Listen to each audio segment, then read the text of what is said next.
What is going on, everybody? It's your boy Spencer coming at you today with a pretty darn interesting theory. Yesterday you guys saw my Draitron thing, and you guys were responding really well to it, so I appreciate that. And also, just hit over 60 subs, so that's like really awesome. I think we're at 65 now. So I just wanted to take at least a second to thank everybody who's come on this journey so far, and the channel's just growing at an exponential rate. So I'm just so appreciative of you guys supporting me and everything, being a small channel. But anyways, I just did the Draitron thing, and obviously very recently I did Sacred Beast, and I'm thinking about the Draitron archetype, so it doesn't restrict you from the extra deck, which is amazing, which, you know, a lot of rituals do. They lock you out of most things other than ritual summoning, so check, that's good. But, like, I was thinking, what is the restriction on the main deck? Because you can still normal summon, right? And you can special summon a monster that cannot be normal summon or set.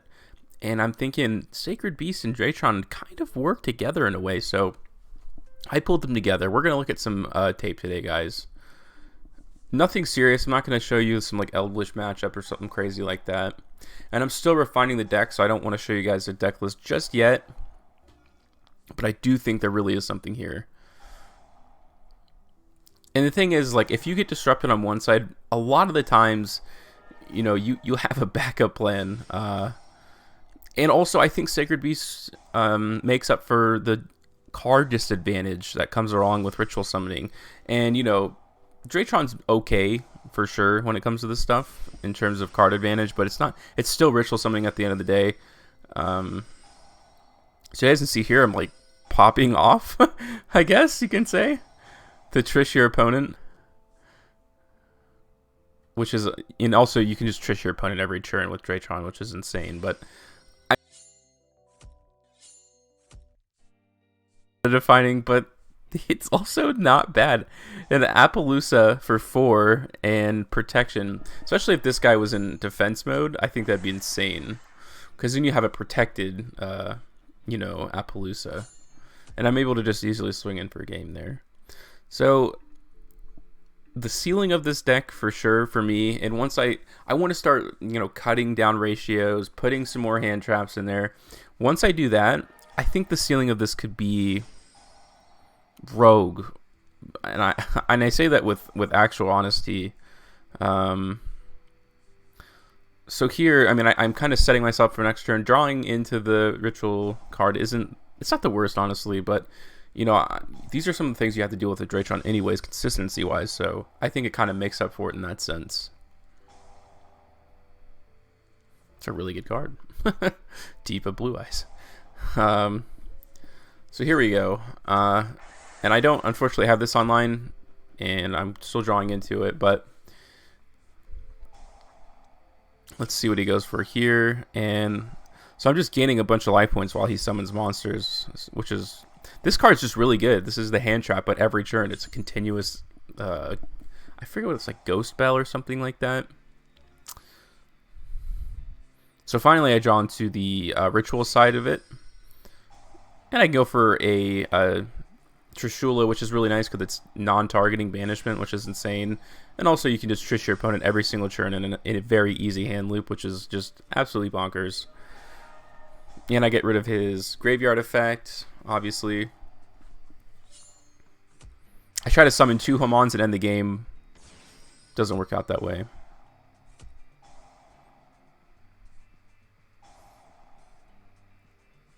And I'm just setting myself up for next turn, but anything he summons, I can just plop that bad boy out of the extra deck.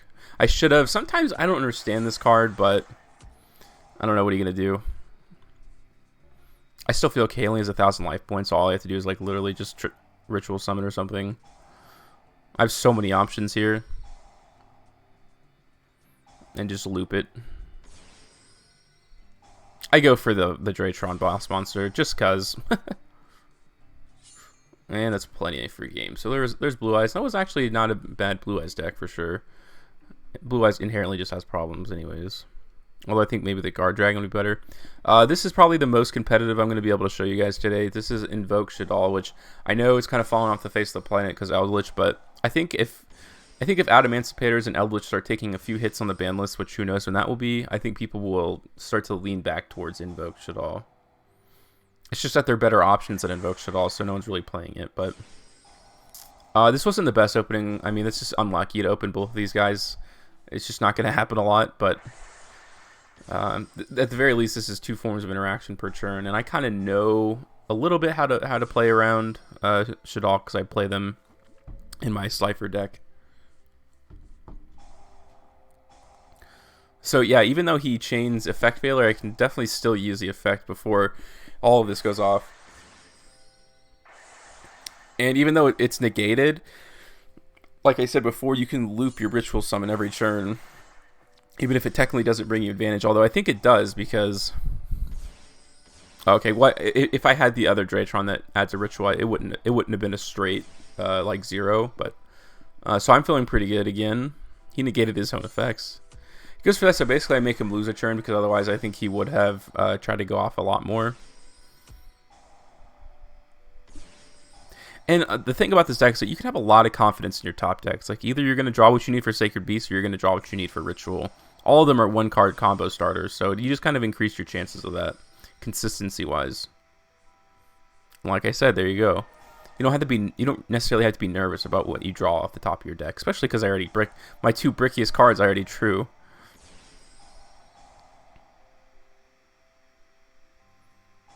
Yeah, he did that way too late, so...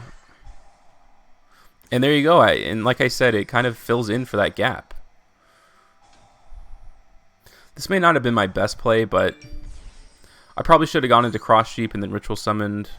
Although, do I have a Ritual Monster in my graveyard? Maybe I don't. Oh, I do. Okay, I should have done that, but nonetheless, I mean, he's got 1 card. I have no cards in my extra deck, which I know is really important for Shaddoll. He top decks, you know... Magical Meltdown, which is pretty insane, but none of the invoked monsters can do anything, honestly, because I have protection. So yeah, I mean, I pretty much took care of business there. Here is Jinzo, Gizmo Cosmos, which is pretty cool. I like seeing stuff like that. Jinzo, of course, has new support.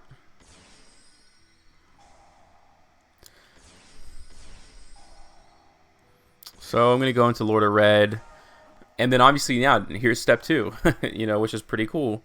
I can go ahead and get a Sacred Beast, which protects my Lord of Red. So if he can't get over 4,000, he's not getting to my Lord of Red. And obviously I have 3 forms of interruption here. Yeah, he goes to Jinzo, so it's a little unfortunate, but I can just pop it anyways, and then now everything's back online. I just have to activate that, which activates Lord of Red, pop whatever's back there, which is Torrential Tribute. This would have been safe anyways, but I guess it's not bad. And I can go into Trishula, which I don't. I'd rather take the interaction for sure. It's not a bad thing. I go ahead and crash into that because, like, who cares? It's so random to have Reflector Bounder. I don't know if it's something to do with the new cards, but that you have to play it. This is, you know what, this is okay. This is Noble Knights, and obviously Flame Noble Knights when they come out are just going to be massive, massive. So let's see how it fares here. So, yeah. You can't go as explosive on the Sacred Beast side as normal, but you can definitely still... the thing is with Hamon, it's just protection for your ritual monsters on a certain level. And again, you can see here I have that 3-card combo loop, or disruption loop that you guys see so often, which is insanely powerful. I try to get rid of his normal summon, and if that's into the graveyard, obviously, so I'm like, okay, let's just not deal with that. Goes for Gearfried, and I can destroy his last monster there. And at this point with 2 cards, I feel pretty comfortable. That's like a 3-turn thing. I don't know why anyone would play that card, but again, sometimes it's just, honestly, a lot of this have been like really unfortunate top decks, but I'm able to just take care of business anyways. And there we go. See the resource loop doesn't have to be a net 0. It can ultimately net you a benefit.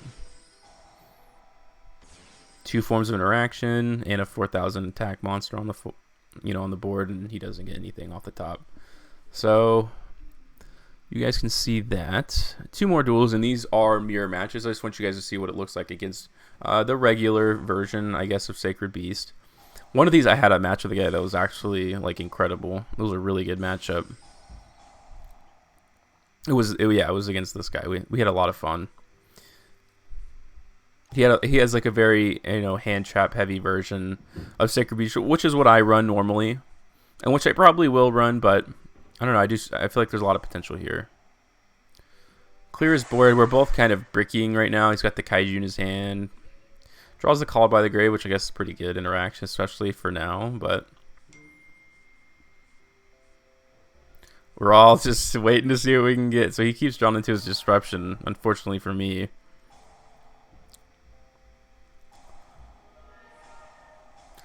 So yeah, that's pretty unfortunate, but I do have that secondary form of interaction here. But he has another hand trap. It's like, oh man, he just drew exactly what he needed, didn't he? So he's obviously going to do his thing here finally. And now he has a spell and trap negation, so I'm going to have to try to find a way to get around that. Luckily, there's Summoning Sickness. And there you go, off the top, I can go right into my ritual stuff now, which is really good. Go ahead and get rid of that to bait out the Lost Wind, which is good. And then I can go into a Unicorn. He doesn't take damage for this turn, but I feel okay because I don't think he has a way of summoning the Sacred Beast right now. Yeah, so Dark Beckoning Beast obviously doesn't do anything.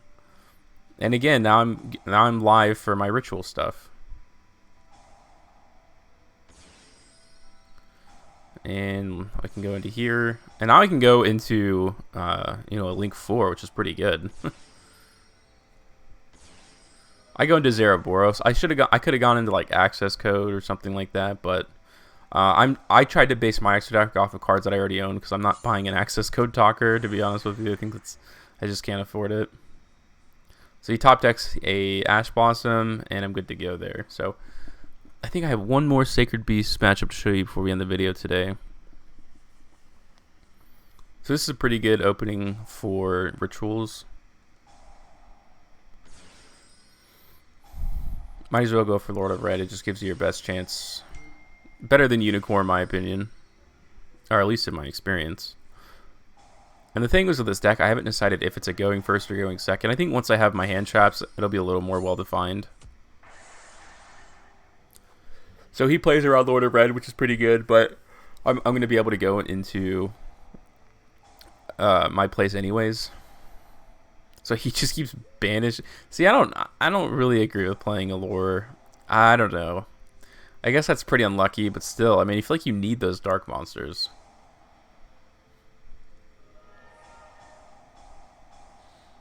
So everything changed here. So he gets double points for every time I summon, but honestly, at the end of the day, I have to do this. It's just crazy. I mean, that's just the advantage of Sacred Beast at the end of the day. So he gets 8,000 life points, which is crazy. But I am able to Trish, and I got to get rid of his Sacred Beast.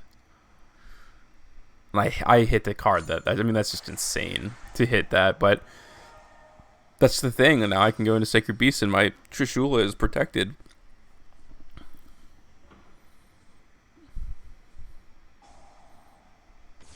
You guys can kind of see the advantage of having both of these. They're both online at any time, both engines for the most part. Just Trish him again, because why not? Get rid of Fallen Paradise. And now I'm finally hitting into those 24,000 life points. So I think he's going to go ahead and fire off his Crackdown, like, right off the bat. But it's not really a problem for me.